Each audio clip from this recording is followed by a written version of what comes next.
இன்று பிரான்சில் பொது தேர்தல், தீவிர வலதுசாரிகளின் ஆதிக்கம். நைஜீரியாவில் 3 இடங்களில் குண்டுவெடிப்பு, 18 பேர் பலி.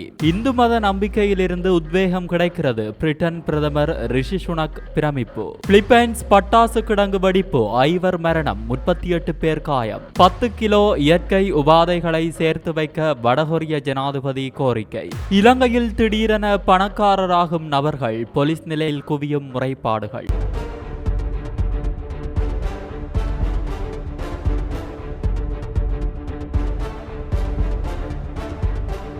இன்றைய தினம் பிரான்சில் பொது தேர்தல் இடம்பெற உள்ளது. 3 வாரங்களுக்கு முன்னர் பார்லிமென்றம் கலைக்கப்படுவதாக ஜனாதிபதி இம்மானுவேல் மேக்ரோன் அறிவித்து பொது தேர்தல் ஒன்றுக்கும் அழைப்பு விடுத்திருந்தார். 577 தொகுதிகளுக்கான முதலாம் கட்ட வாக்கெடுப்பு இன்று நாடு முழுவதும் இடம்பெற உள்ளது. காலை 8 மணிக்கு திறக்கப்படும் வாக்குச்சாவடிகள் மாலை 6 மணி வரை திறக்கப்பட்டிருக்கும். சில நெருக்கமான நகரங்களில் இரவு 9 மணி வரை திறக்கப்பட்டிருக்கும். இம்முறை தேர்தலில் மொத்தமாக 49 மில்லியன் வாக்காளர்கள் வாக்களிக்க ஏற்புடையவர்களாக இருக்கின்றனர். முதல் எப்போதுமில்லாத அளவில் இம்முறை 2.6 மில்லியன் மாற்று வாக்காளர்கள் பதிவு செய்துள்ளனர் எனவும் தெரிவிக்கப்பட்டுள்ளது. அதேவேளை இம்முறை தேர்தலில் தீவிர வலதுசாரிகள் பெரும் ஆதிக்கத்தை செலுத்தியுள்ளன. அண்மையில் மேற்கொள்ளப்பட்ட கருத்து கணிப்புகளில் வலதுசாரிகளே பெரும்பான்மை பெறும் என தெரிவிக்கப்பட்டுள்ளது. குறிப்பாக கட்சியின் பிரதான வேட்பாளர் ஜோர்தல் பாதெல்லா பிரதமராக வருவார் எனவும் தெரிவிக்கப்படுகிறது.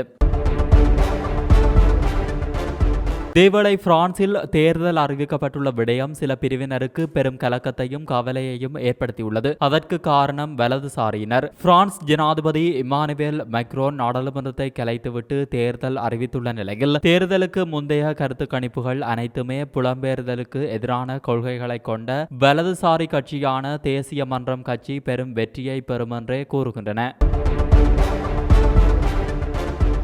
நைஜீரியாவில் 3 இடங்களில் நடந்த குண்டுவெடிப்பில் 18 பேர் உயிரிழந்தனர், 48 பேர் காயமடைந்துள்ளனர். அந்நாட்டின் வடகிழக்கு பகுதியில் உள்ள போர்னோ மாநிலத்தில் திருமண நிகழ்ச்சி, மருத்துவமனை மற்றும் இறுதிச் சடங்கு ஒன்றில் குண்டுவெடித்தது. இந்த சம்பவத்தில் 18 பேர் உயிரிழந்து 48 பேர் காயமடைந்துள்ளதாக தெரிவிக்கப்படுகிறது. பலர் ஆபத்தான நிலையில் உள்ளதால் பலி எண்ணிக்கை அதிகரிக்கும் என அஞ்சப்படுகிறது. உயிரிழந்தவர்களில் குழந்தைகளும் அடங்குவதாக தெரிவிக்கப்படுகிறது. அந்த பகுதியில் தற்போது பாதுகாப்பு பலப்படுத்தப்பட்டது.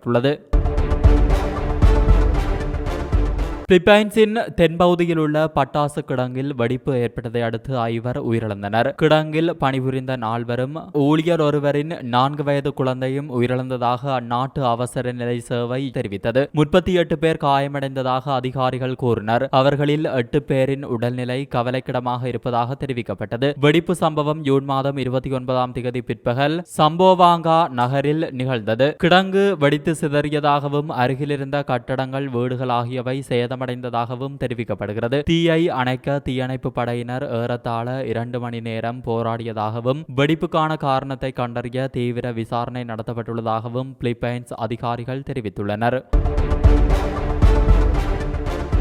இந்து மத நம்பிக்கையிலிருந்து உத்வேகமும் ஆறுதலும் கிடைக்கிறது என பிரிட்டிஷ் பிரதமர் ரிஷி சுனக் கூறியுள்ளார். 650 தொகுதிகள் கொண்ட பிரிட்டன் பார்லிமென்றத்தில் வருகின்ற ஜூலை மாதம் 4ஆம் தேதி பொது தேர்தல் நடைபெற உள்ளது. இதில் தற்போதைய பிரதமர் ரிஷி சுனக் ஆட்சியை தக்க வைப்பாரா என்ற எதிர்பார்ப்பு எழுந்துள்ளது. லண்டனில் உள்ள சுவாமி நாராயணன் கோயிலில் அவர் சாமி தரிசனம் செய்தார். பின்னர் அவர் தேர்தல் பிரச்சாரத்தில் பேசியதாவது: பகவத் கீதையை வைத்து பார்லிமென்ற உறுப்பினராக பதவி ஏற்றதில் நான் பெருமை அடைகிறேன். நமது கடமையை உண்மையாக செய்ய வேண்டும். இந்து மத நம்பிக்கையிலிருந்து உத்வேகமும் ஆறுதலும் கிடைக்கிறது. இதை என் அன்பான பெற்றோர் எனக்கு கற்றுக் கொடுத்து வளர்த்தனர். தற்போது நான் என் பிள்ளைகளுக்கு கற்றுக் கொடுக்கிறேன்.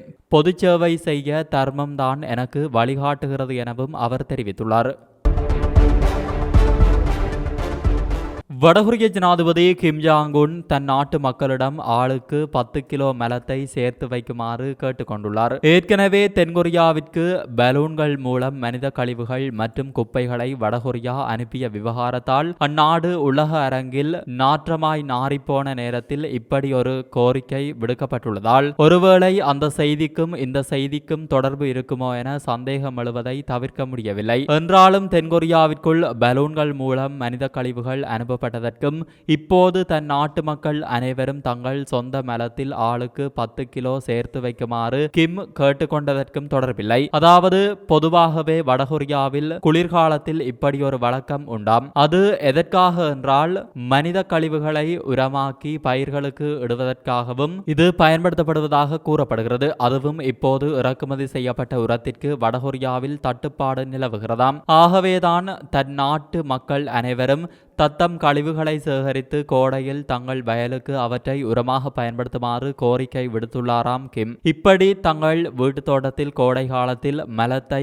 காய வைக்க வேண்டியுள்ளதே என வடகொரியா மக்கள் முறுமுறுக்கிறார்களாம். என்றாலும் யாருக்கெல்லாம் ஆளுக்கு 5000 வோன் அதாவது சுமார் 4.50 பவுண்டுகள் சேர்க்க முடியுமோ அவர்கள் இந்த மோசமான உத்தரவிலிருந்து தப்பிக்க விதிவிலக்கு உள்ளது. ஆனால் 5000 வோன் என்பது வடகொரியாவில் பலருக்கும் பெரிய தொகையாகும். இதற்கிடையில் வடகொரியாவில் இருந்து பலூன்கள் மூலம் தென்கொரியாவிற்கு அனுப்பப்பட்ட மண்ணை ஆய்வகங்களில் பரிசோதனை செய்த போது அதில் உருளை புழுக்கள், சாட்டை புழுக்கள் மற்றும் ஊசி புழுக்கள் இருந்தது தெரிய வந்துள்ளது. அதாவது வடகொரிய மக்கள் மனித மலத்தை உரமாக பயன்படுத்துவதனால் மண்ணில் இந்த புழுக்கள் காணப்படலாம் என தென்கொரியா தெரிவித்துள்ளமை குறிப்பிடத்தக்கது.